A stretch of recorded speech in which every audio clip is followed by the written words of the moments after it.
Hey guys, VaulSC here, hope that you're having a good week. In this video I'm going to be teaching you about common skills in Infinity. It's going to be a tutorial for players who are new, relatively inexperienced, and we'll be going through how common skills work, some tips and tactics and strategies about how to use them. Just so that you know, a common skill in Infinity is one that all troopers can do. You're talking about moving and shooting and close combat, jumping and climbing. Any trooper in the game can do that, regardless of faction, regardless of which kind of trooper it is. They're different from special skills, which need to be shown on the unit's profile in order to use them. For example, if you want to use the engineer skill, or camouflage, or sensor, that has to be written on the unit profile. Only some units can do that. We'll cover specialist skills some other time, but for now, it's common skills in Infinity. And one reason why I wanted to do this is that it's one thing to read the words of how the actual rule works in the rulebook and understand what the rule is saying and what it allows you to do, what it doesn't allow you to do. It's a completely different thing to be in the game and trying to make up your mind and decide about whether to use a skill or not, when to use it. So when you're playing in Infinity, if you're very new to it, you're in your first, second, third game kind of thing, and you're just being bombarded with these decisions that you have to make. Oh, I have the choice of shooting or dodging or laying a deployable or whatever it might be. It's kind of hard to really know what to do unless someone's telling you, and it's a lot of guesswork. And hopefully, watching this video, you'll actually gain a little bit of experience and knowledge and understanding of when and where and why you might be doing certain things. And that's what I want to focus on. It's not so much really teaching you the exact nuances of how the rule actually works. We'll do a little bit of that. It's going to be more about providing you with some ideas and tips and tricks and understanding and thinking about, when a common skill is relevant and why you might choose to use it and why you might not choose to use it, okay? So that's going to be the gist of this video. I hope you really get something out of it. It is for new players, people starting the game. As always, a lot of my audience are people who are real experts on Infinity. You guys are just watching it for fun and enjoyment. I would encourage you, though, if you have a friend who's new to Infinity and you feel like this video would help explain things to them and you can't do that yourself for some reason, please share this video with somebody that you know who's just getting into the game, who maybe is struggling, who might find this to be really helpful. Before we just go through the rules in the rulebook and dive into it, I just want to say a couple of things. First of all, if you are so new to the game that you don't even know how to play yet, you don't know any of the rules, I would strongly encourage checking out a link. I'll just put it up here for my how to play tutorial video. It's quite a long video. If you've got a spare hour to work your way through it, it's really going to get you to grips and up to speed with the actual nuts and bolts of how the rules actually work in this game. Secondarily, I will be demonstrating things in Tabletop Simulator. This is the online simulator version of the game. This is really just for show. You don't have to play it on Tabletop Simulator. You can take this knowledge into your real in-person post-COVID, if your country's got that far, so to speak. We use that term very loosely. If you're playing games in real life, obviously this video is going to be for any kind of Infinity, but the demonstration will be on Tabletop Simulator, and if you want to learn more about how to play that, again, link to the other tutorial about how to play in Tabletop Simulator, okay? And thirdly and last thing, and this is very important to me, if you're not very familiar with my YouTube channel, I have a show called Table Game Fun Times, which is really important to me. I do a lot of photography for that show, where I'm depicting sort of animated Infinity action. If you want to see more of this action that I'm putting on screen now, with the sounds and the effects and the voiceovers and the music and the full thing, please do check out the link, which I'll put up here, to have a look at some of the episodes we've done so far.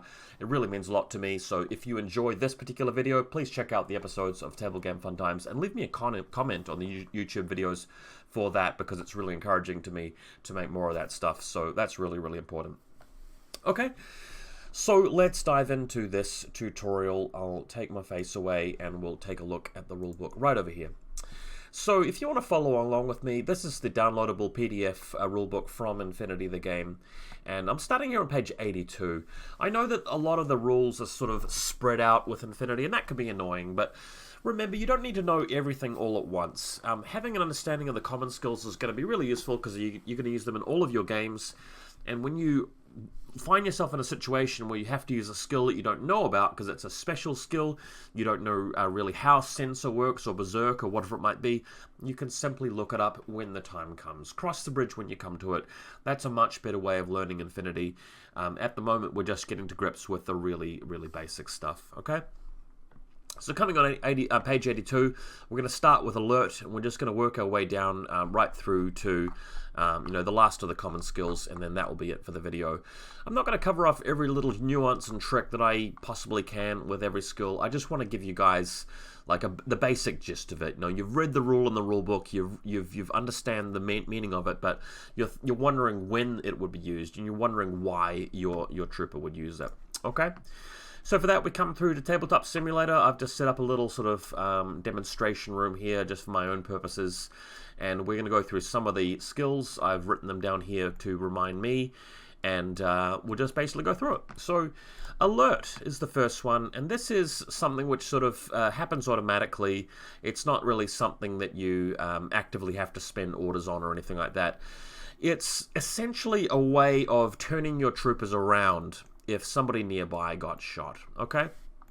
So let's imagine the scenario where on the right we have our combined army miniature, the Raziat deploying on the side of the table as it's allowed to do, and that's any side of the table, including deployment zone, because it's got that ability. And it's managed to move around here and is able to, see this enemy model in the back, luckily, okay? So we first check if there are any arrows. These models are facing the wrong way, as you can see from their base strip here and here.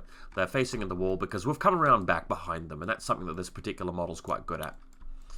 Okay, and any models within zone of control, that is within 8 inches, get an arrow. And if we check this, it looks like she's just out of range there. So she's not going to be able to arrow at all, which allows our model here to fire the combi rifle directly at her back, or whatever gun he's got, maybe a Spitfire. And this model here takes damage. Now, fortunately for the combined army player, he's crept up the back. He can shoot at them in the back for free. These models won't be able to respond at all, which is incredibly disadvantageous. So in a situation here, if we manage to kill this model, which may or may not happen, but if we do kill it, we'd like to come around here and shoot the next one and just pick them off one by one from behind. But that's where alert can be useful. So at the end of the order, during its conclusion, after performing these saving rolls, troopers that meet the requirements may turn on the spot without changing position to modify their line of fire angle as their player chooses. So really the gist of it is, what this means is that if this model is standing around here and a friend nearby within his zone of control got hit, namely this person over here, then we can turn this model around to face the back, which is going to allow us to respond when the Raziat moves over here to attack it. And that's really what alert is. This model here is effectively being shot, and that's alerting this guy to the fact that there's somebody else behind him, which is what allows him to turn around. This model is not able to get a dodge, it's not able to get an ARO shoot because of the Raziat when it first comes around here, but in future orders it might be allowed to, and that's really where alert is relevant, okay? Just bear in mind it can't have been activated by the same order, so if for some reason this model was already able to see it and already got a shoot back, it can't have an additional alert to change its facing again. It's only applicable if the model that we're moving here didn't get the chance to ARO, and so long as that's the case, it can then turn around. Alright, so it's being alerted to the fact that there's somebody shooting at its friends within zone of control. If it was way over here, and we're checking zone of control, it's facing the wrong way, we can't do it. So, better example is here. Checking the distance, too far away, can't turn around. And the idea behind that is that you can't turn around your entire army all across the board just because one person got shot. It only works for people who are nearby. Great, okay, so that is a rough breakdown of alert. Obviously, BS attack right here. That's a pretty broad one. You're going to be doing ballistic skill attacks all throughout Infinity career, and it's not really the right place to sort of break down into all the nuances of that. I'm kind of wanting to focus on common skills that are a little bit less intuitive for new players. But remember, ballistic skill attacks are typically something you will declare, ignoring the new FAQ of course. Ballistic skill attacks are going to be something you want to declare after you've moved into line of sight. You may be laying down a template, you may be doing a face-to-face roll, it may be a normal roll if you're coming into the back of them. there's a fair bit to know about that. And if you're wanting to learn a bit more about range bands and how weapons work and the number of dice you roll, I really do recommend checking out my main tutorial about how to play the game, because that'll have a lot in it there. With your ballistic skill attack, remember you've got to pick a point in your movement to attack everybody, so you wouldn't be able to move around here and see both of them and come back and choose this is the spot that you're shooting. You've got to pick a very definite point. So in a situation where you're moving through and you can only see one model at a time, you've really got to nominate the point that you're actually going to be firing at them. So that's a good little tip with ballistic skill attacks. Ballistic skill attack allows you to use a number of different weapons, so you can choose to use your Spitfire or your grenades or your heavy pistol in this guy's case. Do look into that a bit more, but this video, ballistic skill attacks, a very, very broad topic, and I'm more going to talk about how this really interacts with a lot of other normal skills that we can do. Another theme that's going to continue to come up is whether you are better off using ballistic skill attack or moving or dodging or whatever it may be, and we will touch on that a little bit more. Okay? So, cautious movement, in fact, close combat attack, by the way, is something we'll also talk about just really briefly. Same sort of category. Close combat is something you can only do if you are in base contact with somebody else. And that may seem like a hard thing to do and a hard thing to achieve when you're starting Infinity, but there are a number of ways that may happen. This model might have the ability to throw a smoke grenade, for example. That does make it a lot easier. So if he's already got that down, that's going to block line of sight to him. And as he's moving around, he may have the stealth ability, which is, again, a special skill, not a common skill. But something like that may allow him to get into close combat eventually, and do a lot more damage, as close combat tends to be more decisive. Obviously, you want to pick somebody who is a bit of an easier target, like this guy, as opposed to Hippolyta here, who's also a close combat monster. So close combat really can be a bit swingy, but do take the time to learn a little bit more about the close combat stats and special skills, as your choice of whether to engage someone in close combat is going to be a matter of whether your model is just decked out with close combat abilities and equipment or not. Typically, the rule of thumb is that you want to be going to close combat with people that you can easily and decisively beat. So with a Raziat having a close combat score of 21 and a close combat ability such as Natural Born Warrior and D charges, which can be used in close combat, or a DA close combat weapon, he's very, very good in close combat, whereas the Yato Trooper over here isn't, because it doesn't have any close combat abilities and is only CC 15, so you're likely to win with the Raziat. So, not going to say too much more. I don't want to get into the nuances of FAQs and shenanigans and corner case situations. I really want to spend this video focusing on the weird and wonderful common skills that everyone can do. And here's one of them right here. It's cautious movement. So, cautious movement, you have to check page 39 to get the gist of that. Page 39 of the rulebook will tell you which units can and can't cautious move. So, some of them can't, but all I really want to do here is just sort of explain why and when you'd want a cautious move. So let's say these models are facing towards us, and we're going to pretend that for whatever reason these guys are equipped with weapons and abilities that are going to make them very hard to deal with for our guy here.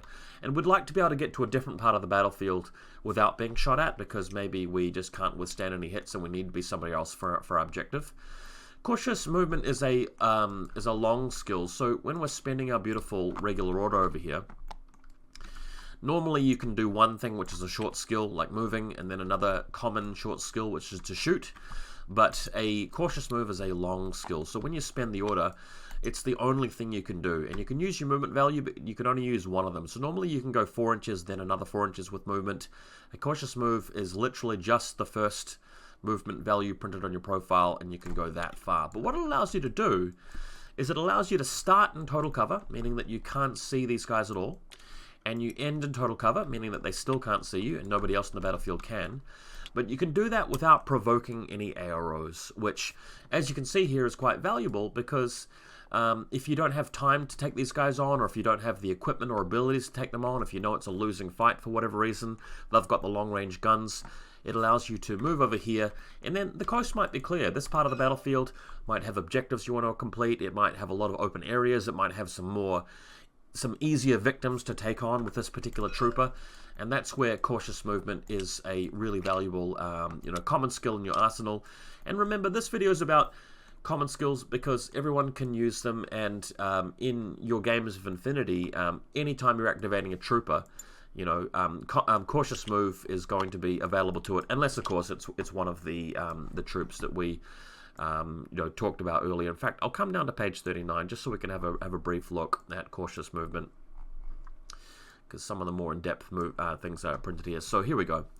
Tags, remotes, vehicles, troopers or motorbikes can't declare cautious movement. So you can with other troopers like heavy infantry and medium infantry and stuff like that, or in our case, this Razyat, he's not excluded from that.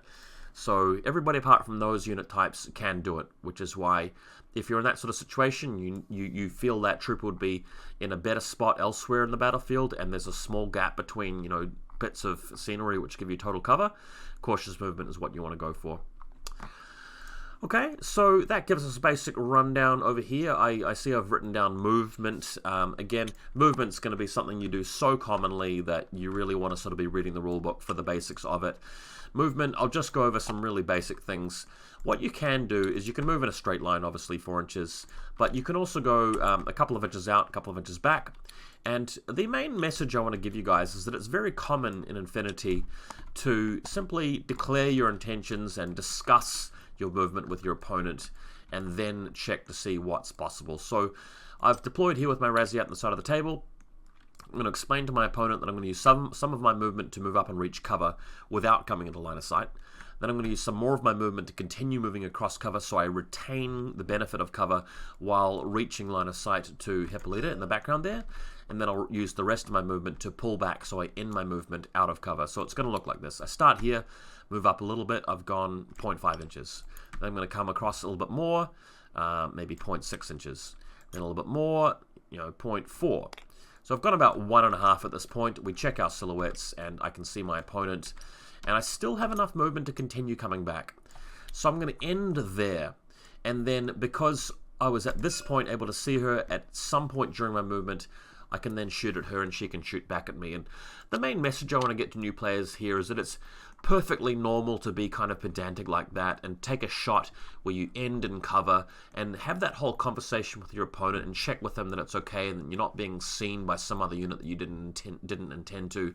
And I can say that with absolute certainty, almost 100% of our gaming community always has, currently does, and always will, you know, play the game in that way. So don't be afraid to be a little bit pedantic, and don't be afraid to simply talk to your opponent about where you want to do your moving before you actually measure it out and place your trooper and resolve that. Okay, so that's really, really important. But moving in general is going to be something you do first before declaring another short skill like close combat attack and shooting. Again, you may read on the forums or on social media that there's a bit of weirdness with the game when it comes to certain FAQs and loopholes and rulings. I assure you that if you play the game in such a way that's intuitive, you move into line of sight first, do your shooting, do your close combat, when you'd intuitively be able to in your mind, you're on the right track and you're going to have fun with Infinity and you're going to be able to compete and you're not really going to run into any awkward situations. So please trust me on that one. Infinity may seem complicated and convoluted at times, but the majority of it is just using simple short skills like the moving and shooting that we're going to be talking about in this video. Okay? So moving on, I'm going to go to climb now. We'll just move to a new little demo scene over here where we have some Zanshees. And you may have heard that there are link teams in this game. That's where you can activate all of the troopers by spending one order. So these guys are in a group. Would normally have a little icon here to demonstrate that. So you'd have one of these troopers is the leader of the team, that one up there. You spend a regular order on this trooper, and that means that everybody involved in this team can activate. So that'll be useful as I explain the short skills of climb and jump.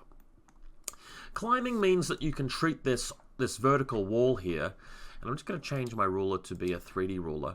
You can treat this wall here as a horizontal surface, effectively. So normally when you move your trooper, you pick it up, you move 4 inches in a particular direction like that, and that's how you'd normally go.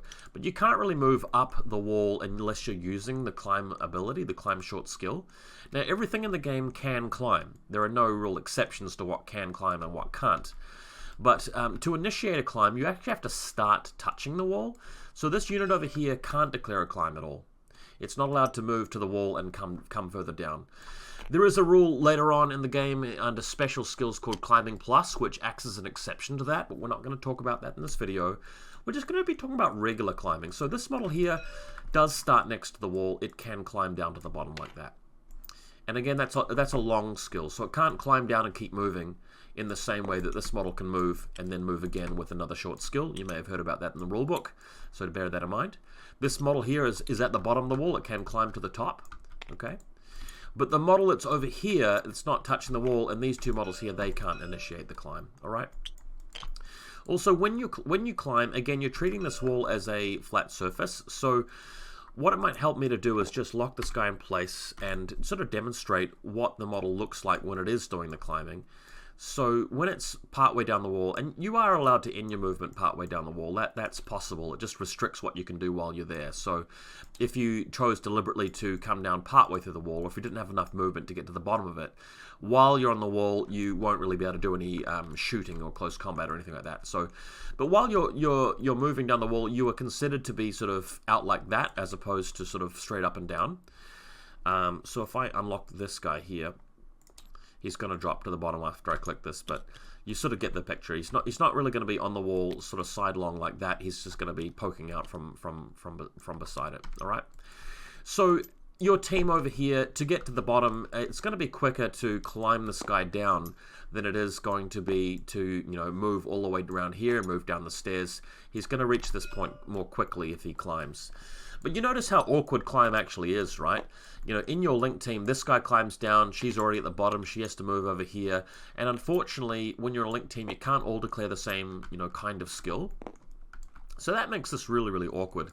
And that's where jump can sometimes be a more useful ability. So when you jump, you're basically drawing a parabola through the air where you sort of, move up into the air and then come down again. You're moving and measuring your trajectory. So what this guy is realistically doing is he's jumping a couple of inches out and then the rest of the way down. And that's normally what would allow him to just pop out and land there. And unlike climb, you don't have to be next to the ledge to jump. So this model here could potentially jump out and land there. The only problem is that it can be quite difficult to measure that full 4 inches down, so sometimes jump doesn't work unless you're low enough to the ground. But one thing I like about jump in this situation is that this guy could jump over to the stairs, or he could jump onto the ground. And when you're doing this with the link team, these models could jump in a sort of horizontal fashion. Excuse me, I'm just going through my own wall here. Let's just use these guys over here.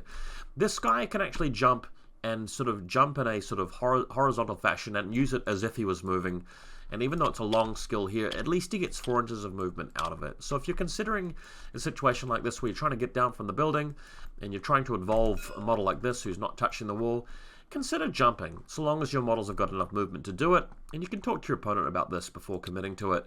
Jump might allow you more movement than climb.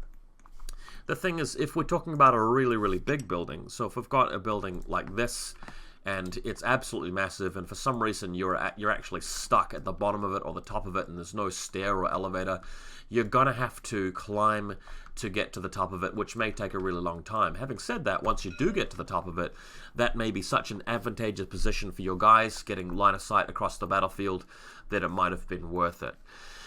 In your own time, maybe have a quick look under the special skills for Climbing Plus and Super Jump and get a feel for what those skills are. The more advanced versions of these basic skills which all troopers can do, and they allow you to get a little bit more done. But generally, I wouldn't really be worrying about climb and jump unless you're in a situation like this where you really need to get up or down. In general, try to avoid terrain pieces that are going to slow you down and get you stuck and force you into hard movement decisions. What you're wanting to do in Infinity most of the time is moving and shooting, right? So moving and shooting is going to be your bread and butter, and when you're deploying your troops, try to think about, what's going to allow me to do that more often. If you're deploying on a piece of terrain that's only going to force you to spend 2 or 3 orders climbing down from it, you're probably making a mistake because, you're costing yourself too many resources, which could have been used in the active turn to do some killing, all right? So that covers that. Moving on, we're going to go to a new scene and we're going to talk about the Discover. So over here, I have placed Shinobu Kitsune, who's a very powerful but valuable and expensive ninja character. And then a couple of Huxlam models here with shotguns. We've got a Govard and a Gulam. And I know that this is special skills, but one thing you're going to encounter in Infinity is marker state, where a model is a camouflage marker. Technically, the enemy aren't sure where your trooper is, and you're moving around the battlefield as a marker. And the power of that is that while you're moving as a marker, people can't attack you. So these guys, although they may get AROs, they can't do any damage to Shinobu here because she's a marker. And the only way that she can be revealed is if she chooses to shoot, or if they discover her. And discover can be done in the active turn or the reactive turn. So for example, let's say it's Shinobu's turn. She's a marker like this, and she starts over here, and we declare our short skill, again over here, spending the order. It's become a spent order, using the short skill. We're going to move, comes out here, and we get line of sight to this Govard who can see Shinobu now. And this Govard could declare, you know, maybe deploying a piece of equipment or dodging, but it can't shoot. It would have to discover to do that, all right? So discovering means you check the distance and you check the stats and the willpower, and you can make a roll. And if you're successful, that's going to reveal Shinobu, okay?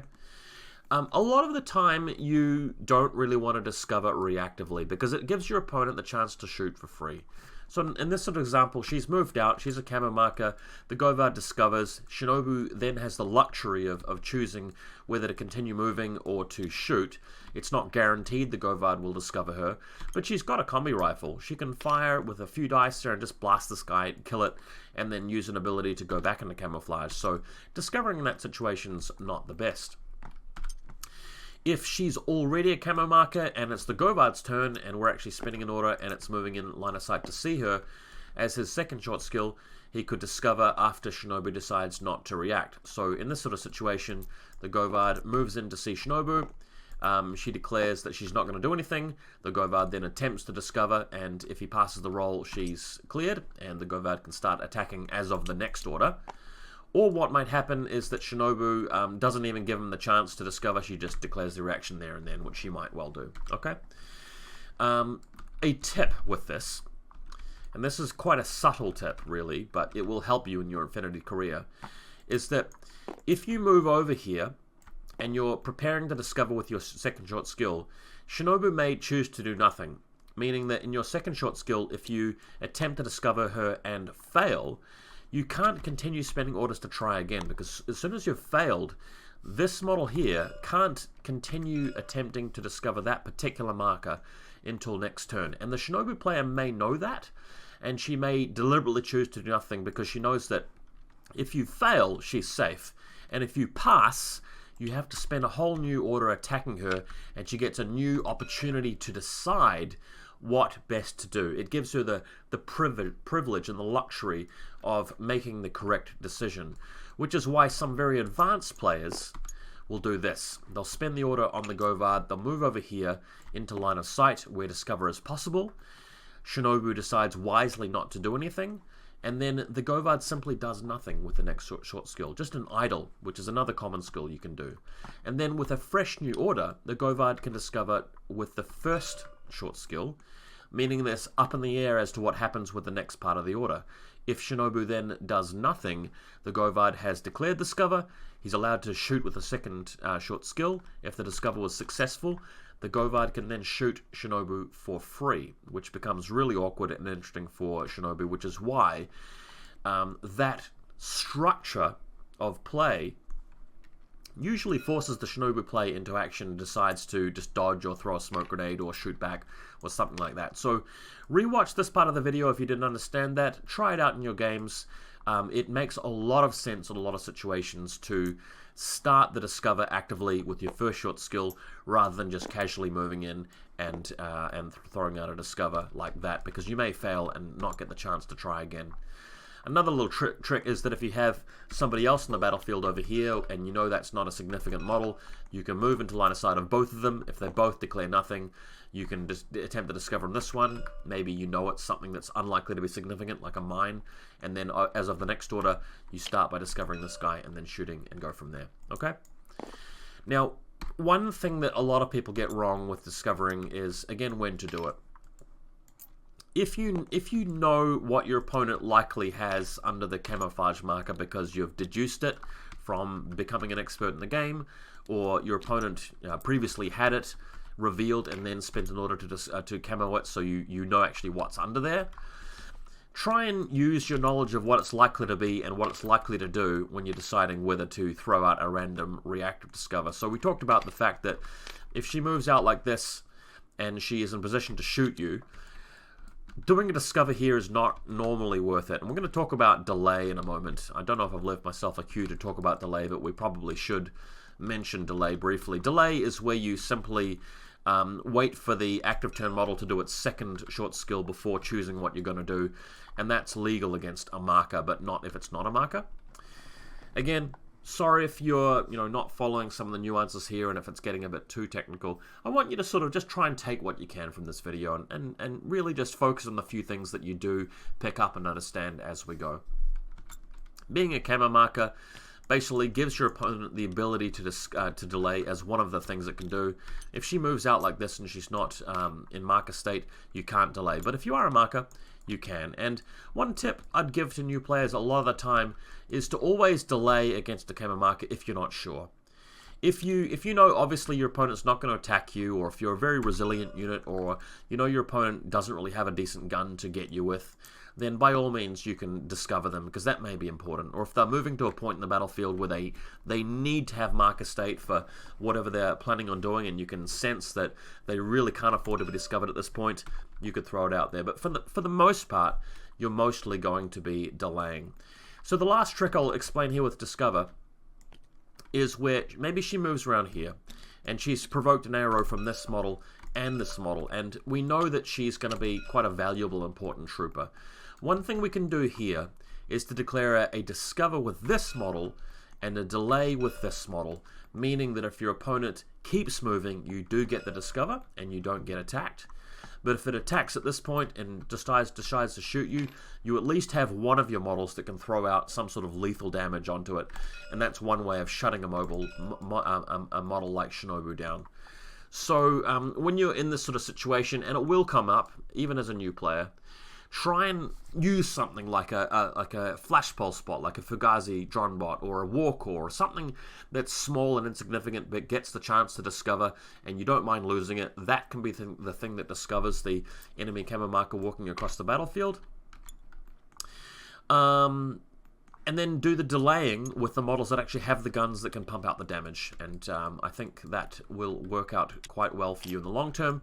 But as you start to play Infinity more and more and more, you'll get a better sense and a better skill for determining what choices to make there. Okay, but hopefully that roughly gave you the gist of it.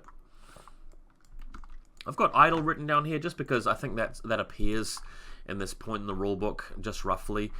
Idle is sort of like, doing a movement where you're doing like a 0-inch movement. And sometimes that can be valuable because you're not wanting to leave your cover or come into line of sight of anything and it's very close. But idle sometimes just gives you the chance to provoke an arrow from somebody. For example, this model here has no reason to move, and you're waiting to see what Shinobu's going to do, so you declare an idle, and then she declares, her dodge or a shot or a smoke grenade or whatever she's going to do. And that's important because it gives you the chance to then decide what gun to use or whether you need to dodge. And that's why when you're a new player, although it can seem like it's interesting to declare your action, like your shot or whatever it might be, or your dodge as the first thing you do, declaring an idle or a move as the first thing you do is usually better because you get the advantage of position and knowing what your opponent has declared before you do the more meaningful part of your order. Those of you who have played games like poker or the card game Gwent, based on the Witcher game, the online computer game for collectible card games, you guys will know how important position is and going second and waiting for your opponent to make their play before you make your play. And it's similar with the order structure of Infinity. If you bait out the action from your opponent by making an insignificant short skill like an idle, and then they do their thing, you're in a much better position to choose what common skill, whether it's going to be shooting or dodging or deploying something overall. Okay? We need to come to dodge, but I'll just briefly cover off intuitive attack. If you're a marker and you have a model that can't attack a marker, but you have a weapon capable of intuitive attack, like a flamethrower or something, that allows you to It's almost like discovering the marker and attacking it at the same time. It requires a willpower check, so if this model is willpower 14, you've got to roll 14 or less on a d20, and only if it passes does your template actually affect that model. So if I bring this around here, what we're doing here is we're declaring an attack, and this does take a long skill, so you can't move and do it, but you're doing it as a way of actually attacking a camouflage marker. So if we know that this is a vulnerable model, it just doesn't want to reveal, it's not ready to spring its attack, and you've got no other way of attacking it, and you've tried discovering it and that's failed, or you're nearby and you've got a flamethrower, this is something that you can declare. One thing that's a little bit unintuitive, and a lot of people get tripped up on this, is that if this model then responds to it by shooting at you, it becomes a face-to-face roll. So normally a flamethrower is just a template you lay down and your opponent just takes damage, just an armor roll, unless they can dodge it. But an intuitive attack means that if you are up against an opponent who is then reacting by shooting at you and is actually contesting it, they get to roll, and you get to roll, and it becomes a face-to-face roll in the same way that if they were both shooting their rifles at each other, it's a face-to-face roll. So this is a common skill which turns your attack type into a face-to-face roll when it wouldn't normally be so, which can be confusing. So maybe do a bit of research if you don't understand this too well. Do a few practice runs, some demo examples, but in this case, Kitsune starts as a marker. We spend the order on our model here, which happens to have a flamethrower or whatever it might do. We lay it down, we declare to our opponent that the attack's been made. If this model gets a 14 or less, which is likely, this camouflage marker is going to be revealed and take damage for free. So knowing that, this player chooses to just simply dodge, for example. So they make the dodge roll, we make the intuitive attack roll on our willpower, and whoever wins that face-to-face roll will come out better off. So if this model passes the dodge, they can get a move and they avoid the flamethrower attack. If they fail, they have to take an armor save. So it becomes a contest of dice rolls here, when ordinarily it wouldn't be. So if Shinobu doesn't respond, we declare our intuitive attack, we roll a 14 or less. She didn't choose to contest it, so it just becomes an automatic hit at that point. It is a normal roll, so to speak. Alright, really, really important. Let's come now to dodging, and dodging's a really, really important thing in this edition of the game. I'm not going to be able to get to every little nuance of dodging. It's a very broad rule, and it has a lot of little tricks here, and I don't really want people commenting and telling me what I've forgotten about it. I just want to focus on a few of the things that may help new players understand the significance of dodging. Because dodging's something which can be done in the active turn or the reactive turn. And not only does it allow you to prevent damage from attacks, it allows you to move as well if you're successful. So let's talk about it in the active turn. Shinobu is not camouflaged. She moves around over here, and our opponents declare some shots here, boarding shotguns and so to speak. And she realizes, well, actually, hang on a minute. I feel like I need to keep moving, but I don't want to take damage. And if I shoot at them, you know, that might not be in my favor either. So she declares a dodge. So we do that in the physical stat, and that's going to be, you know, compared to the rolls that these guys make with their shotguns and whatever they might be, the rifles. And if she beats both of them, she then gets to move 2 inches. I'm just going to change this back to 2D so it's measuring the right distance horizontally. So 2 inches is how far she can dodge. Some models will have a special ability where they can dodge further. So if it says dodge plus 2 inches or dodge plus 1 inch, that's going to allow her to move further. So in Shinobu's case, she can actually go 4 inches because it's 2 plus 2. Some models also have a bonus to the amount you need to pass. That's something different to the distance. So pay attention in the profile as to whether it says something like dodge plus 3 or whether it says dodge plus 2 inches, because the inches is the distance you get if you succeed, whereas just the flat bonus is to your dice roll to attempt the dodge, right? So the reason why you might be wanting to dodge is, again, if you're up against an enemy that you're not very good at shooting against, or a template attack that's just going to do damage to you either way, so that can be very dangerous, or if you're up against multiple opponents, or if you need to move and, you know, avoid attacks and keep moving at the same time. So these are situations where dodging can be really, really important, right? Dodging is especially important against templates because the person using the template isn't rolling to hit. We're not making an intuitive attack like we just talked about, so intuitive attack does roll to hit, but if we're not a camouflage marker and we're not rolling to hit and we're just moving around here and this guy's laying down a shotgun template like that, Shinobu is a vulnerable piece, a valuable piece, an important piece. We don't want to lose her, and the only way we're really going to prevent having to take an armor save is dodging here. There's no other way around it. So she's walked around here. Dodging is a great second short skill here because it's going to mean that on her physical of 13, so 13 or less, what's that, 65% or 70 or whatever it is, if she passes that, not only does she avoid the template damage, but she actually gets to move over here and we can put ourselves into close combat, make a close combat attack with the next order. That's an absolutely just beautiful thing to do. Throwing a smoke grenade's not going to work for those advanced players out there who know about smoke grenades because the template's just going to go straight through that and it's not going to work. And we're avoiding attacks that this guy's going to make so long as our dice roll beats whatever this guy decides to do up top there. Alright, so that can be very, very good for dodging in the active turn. Dodging is also important in the reactive turn, and it's not as strong, but it's still really, really significant. So in a situation over here where we've got our model that moves into line of sight of Shinobu, she has some options. She could shoot. In this particular situation, that's a bad choice because the template will just cause damage to her for free. So we're sort of trading here. This guy might take some free hits, she may take some free hits, but Shinobu is just so much more valuable and important in this lowly Ghulam. So shooting's just a bad move because you're going to eat that template. Dodging is a much better move because this model has moved around to see you. Dodging here is going to be able to prevent the template attacks, and if we win, if we pass, she can move in the reactive turn up to 4 inches because of her special ability, and that may get her close to combat. Hell, it might even get her into close combat if she started close enough, and that puts this model in some serious trouble. Or if she started around here, and we're placing the template around like this, it might allow her to get to safety. She could just dodge up these stairs, right? And then this model can't see her anymore and has to start chasing her. So dodging is a way of repositioning yourself in the reactive turn, which can be massive. It can be absolutely huge. Also note that you can use dodge even if you can't see your opponent, so long as you're within zone of control. So if she's looking for Shinobu, comes around here, we check zone of control, within zone of control, as long as this model doesn't have stealth, and again, that's a special skill we'll talk about another time. Shinobu, in this case, would get to declare the dodge, and since nobody's shooting at her, it's just a normal roll, 13 or less. There is a penalty if she can't see her opponent of -3, but let's say she passes, she could use that to move into line of sight, so she can start getting arrows with her gun, or she can move further back around the corner to make it harder to catch her, for example.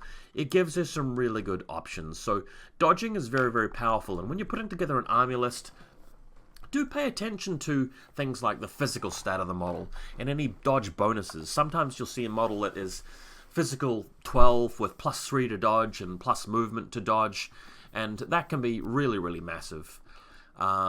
It really, really is important. Some new players sometimes ask me whether they're supposed to dodge in this reactive turn situation when their opponent has multiple weapon types.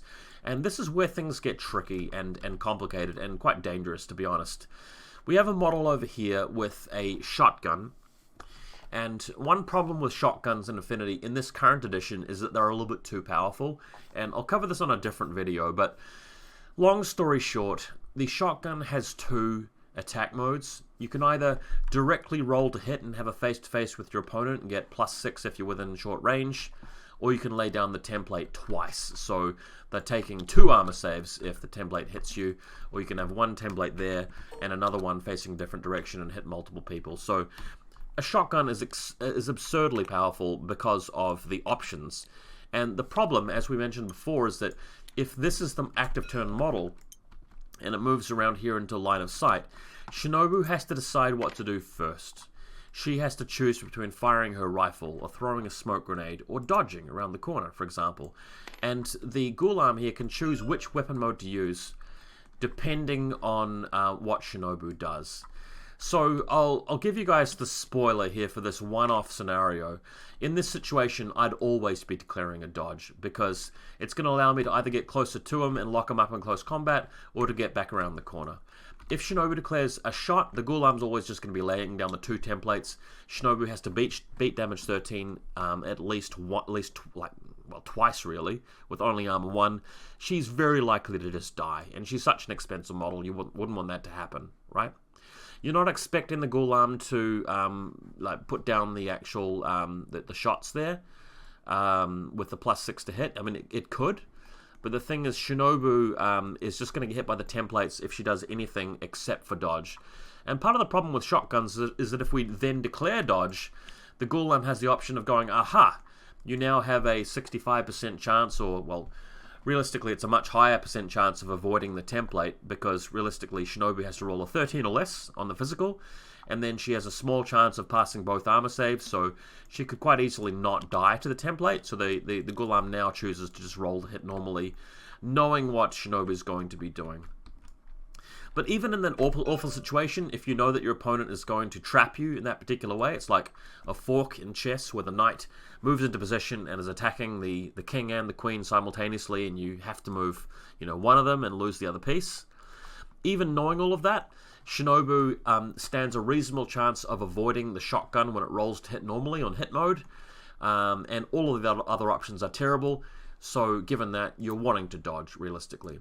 A situation where you might not want to dodge here is if you have a really cheap trooper, like a 5 to 10 point model that only has a chain rifle. Your opponent comes to the line of sight with the Ghulam, and you're given a chance to trade with them. You put your template down, they put their template down, and it's just whoever passes the armor save, and it's just a bit of a dice fest.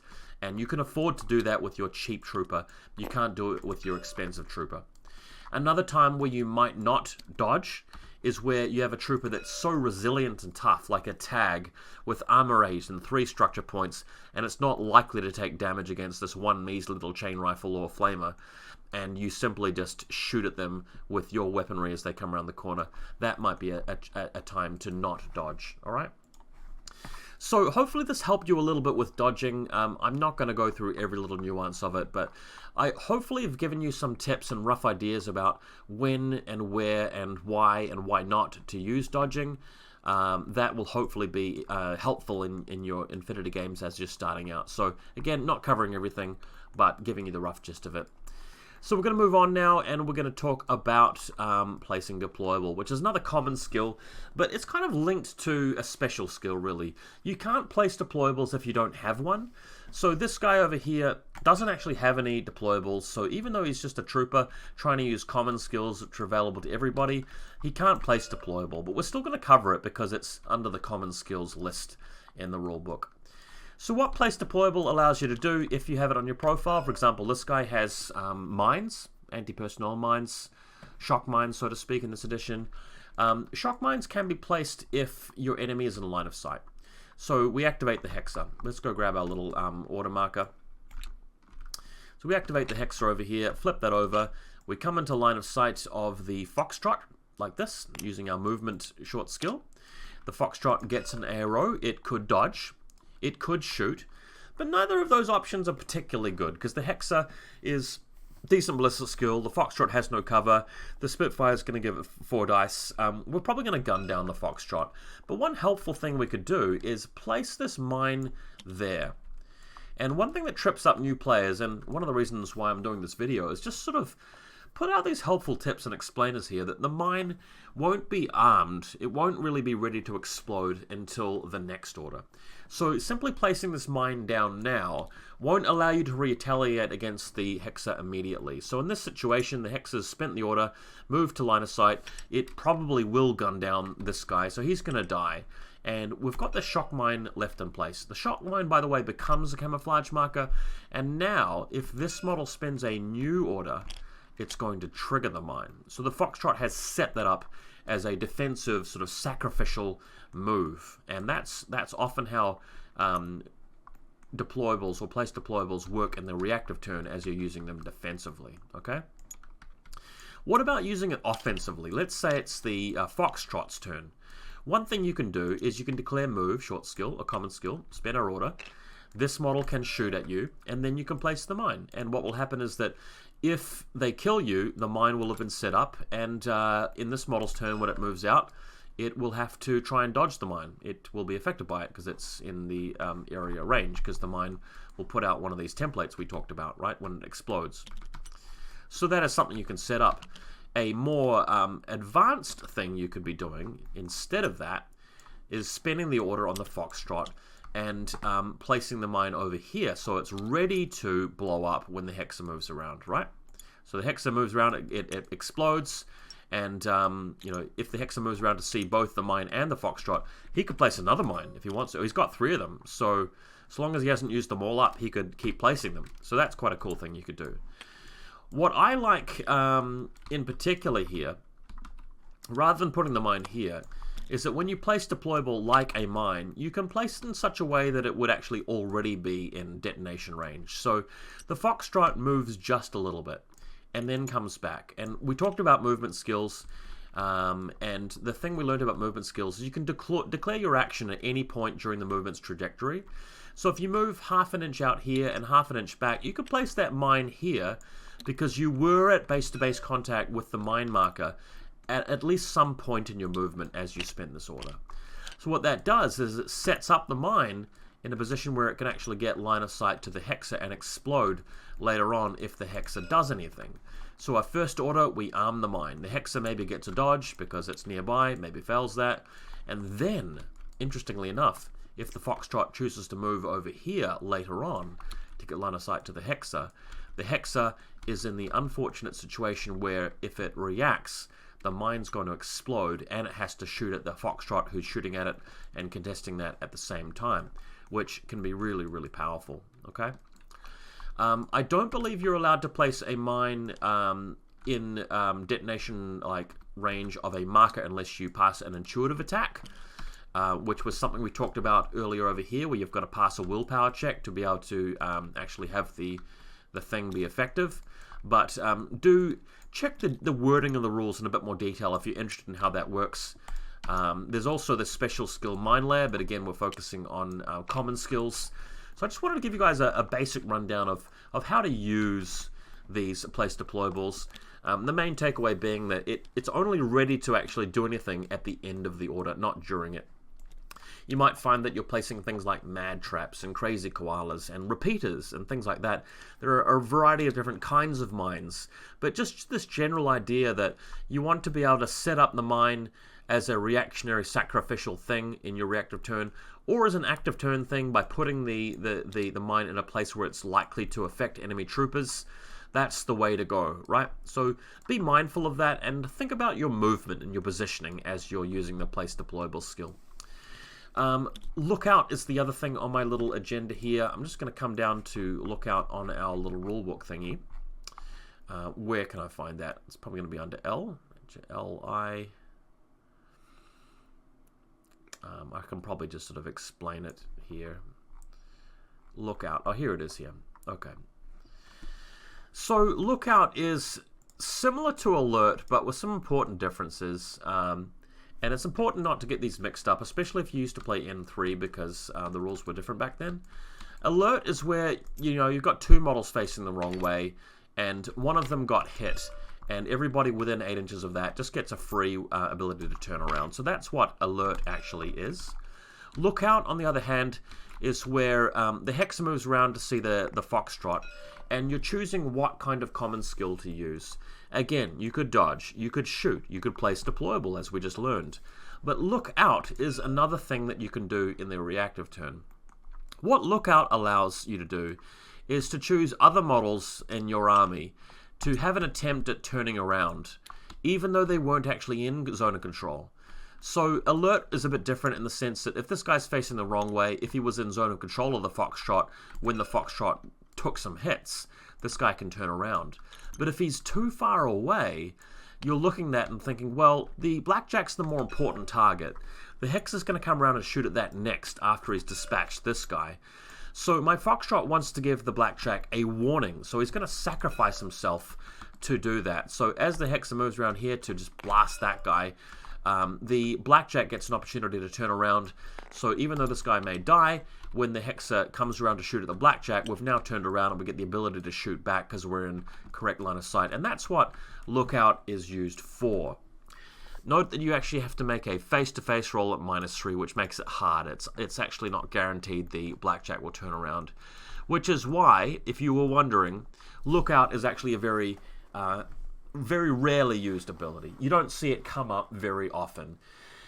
Lookout would be something you want to declare in situations where you have a model that is really insignificant and it's not really going to affect the game very much. Maybe just some really random, unimportant cheerleader trooper, and it's late in the game and you're not going to use them for much else.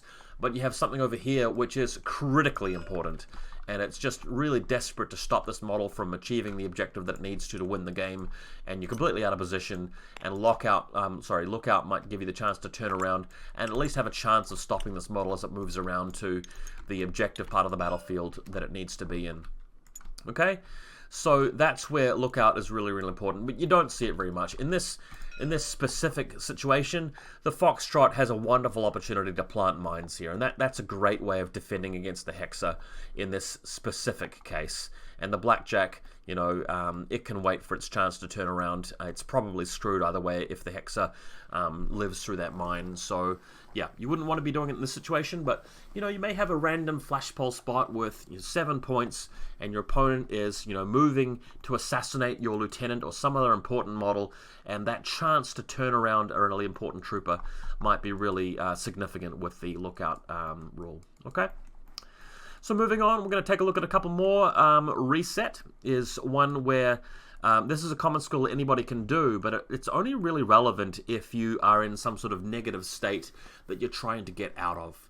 So this Daofei here is a heavy infantry. He's got power armor here. He's got a lot of electronics which are computerized, and the evil Aleph forces here have used hacking and cyber warfare to immobilize him with some sort of attack, meaning that he can't really move or declare any other common skills like shooting and moving and dodging.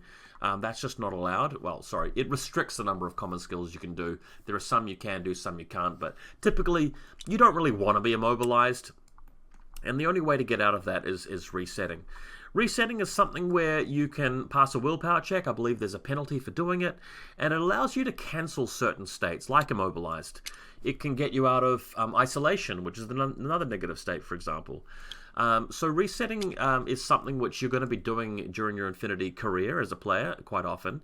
And it can be done in the active turn, so this guy could spend his order, and as one of his skills he can try and reset.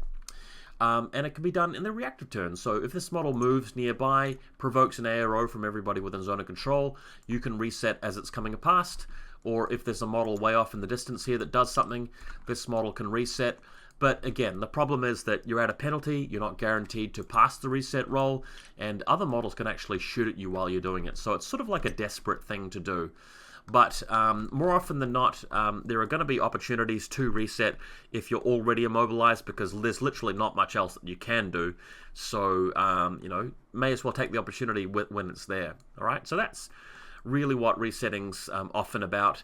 If your opponent is hacking you, generally you don't really have many other options, and resetting is the only thing you're going to be doing.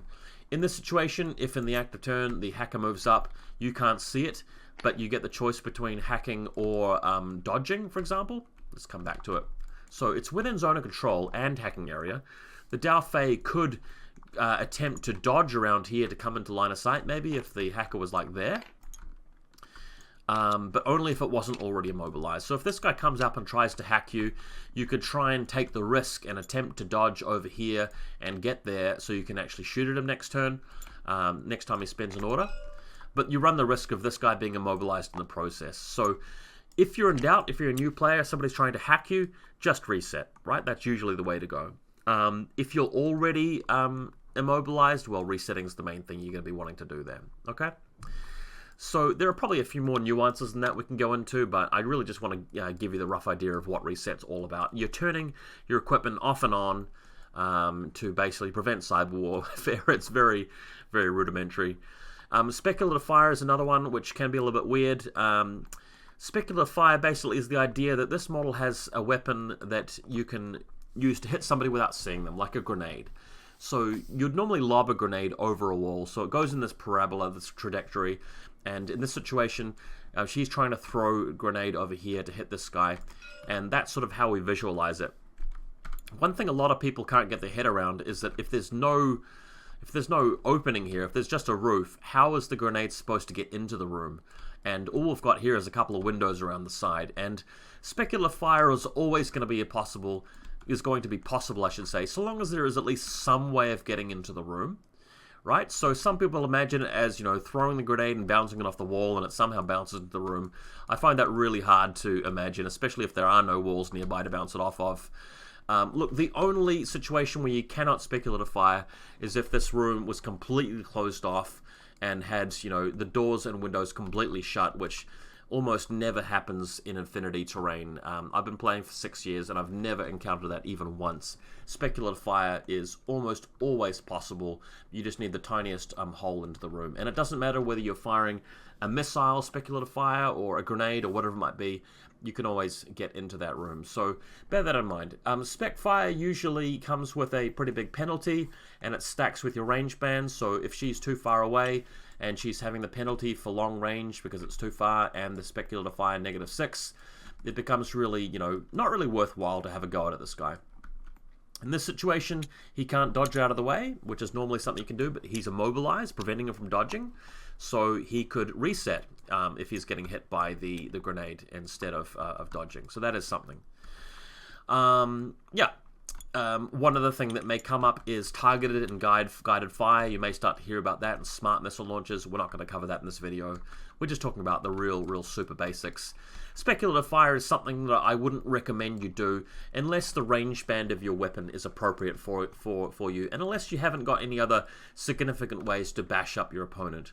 What I will say about Speculative Fire, though, is that it's extremely good with grenades at short range, within 8 inches, on models that have a lot of physical, and it's a very low-risk thing to do. So normally when you move into line of sight, your opponent can shoot back at you. Speculative Fire allows you to throw something in there without any retaliation, and with Infinity, when you start to get into an advanced play, it's always good to look for the low-risk stuff. Things that aren't going to be relying on dice rolls or potentially, cheating you of a really good play, something you really came up with thoughtfully. Advanced players really look for ways to manage their risks, and Speculative Fire does come up in that sort of conversation. Again, especially models with massive physical stats like Polaris Bear Pods, Dog Warriors and that sort of thing, for Spec Fire with grenades. And sometimes grenades can have particularly nasty effects, like Dart here has electromagnetic ammunition on her grenades, which was really going to mess this guy up. It will immobilize them like this, and not only that, isolate them as well, which we can talk about another time, but it can be very, very nasty. Alright, and the last common skill that all troopers can do, if they have the appropriate weapon, is Suppression Fire. And again, although this is a common skill, all troopers, should have access to it. Oh, that's my phone going off. Call them back. So with Suppression Fire, you need to have a gun that's capable of doing it. So combi rifle, HMG, SMG. When you look at the rules for guns in particular, the rule's going to specify whether you can Suppression Fire or not. Alright, so this model over here has a machine gun. It is in Suppression Fire. That takes a long skill to activate.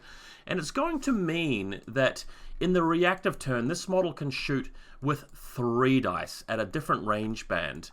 And when new players hear about that, it's a real wow sort of moment, because in the reactive turn, you normally only get 1 dice, which is really, not great when your opponent's shooting at you with 3 dice with their combi rifle. And if you've played any Infinity at all, you will have noticed quite quickly that there is a massive advantage to being the player with the active turn and using the full weight of multiple dice when doing your attacking. Combi rifle versus combi rifle, you're both in cover, you're both within range. You just have a massive advantage. And going into Suppression Fire may look like it's going to give you an even playing field against your opponent. You're at a 0 range band for a lot of that, but they're at -3, so it can really be a defensive tool on the surface there. But what I want to teach you here is that there are a lot of cases where Suppression Fire really is ineffective and is just not very, very good. And the most straightforward cases here, alright? So your enemy's gone into Suppression Fire, you simply activate a model that's long way away and you shoot at them. If they declare Suppression Fire in this case and you measure the range and it's further than 24 inches, which is the limit for Suppression Fire, this model can't attack at all. So this guy's just rolling to hit normally with all of its dice normally, so it's even worse than rolling 1 dice. You're rolling 0 dice. So if you're using Suppression Fire from a position where your opponent could potentially attack you from further away than 24 inches, you're generally making a mistake. So new player tip here, don't do that, especially earlier on in the game when your opponent's got access to things with long-range guns and the table's fairly open. You just don't want to do that. Second thing is that even though you may be in Suppression Fire with 3 dice, your opponent might actually be able to get the jump on you anyway. So this model here, coming out of Hidden Deployment, again, we're talking about special skills here. It might have a lot of abilities that cause negative modifiers and really just swing the weight of statistics against you, even though you have that Suppression Fire ability up and running. Thirdly, another thing that can go on here is the Spectre can be moving here in marker state, which is something we talked about earlier. This model can only discover, which will break Suppression Fire, unfortunately. And this model can keep moving until it's in the back out and just outposition you. So it's going to get you into a spot where it can actually get around back and just kill you. And you were really just in a terrible situation. You would have been better off trying to hide this model somewhere else, or going prone, or just getting to safety, rather than setting up this little ARO trap here, which it's not, okay? Having said that, Suppression Fire is not something that you're never going to do. There are going to be situations where you want to use it. So, again, the whole point of this video is to give you a few tips about how, when, and why. With Suppression Fire, I would recommend doing it typically towards the end of the game rather than the start of the game, because if it's the end of the game, your opponent might not be in a position where they can afford to spend a lot of orders attacking you. They may need to spend those orders moving somewhere and completing an objective. They may have run out of, weapons and guns and resources to attack you with.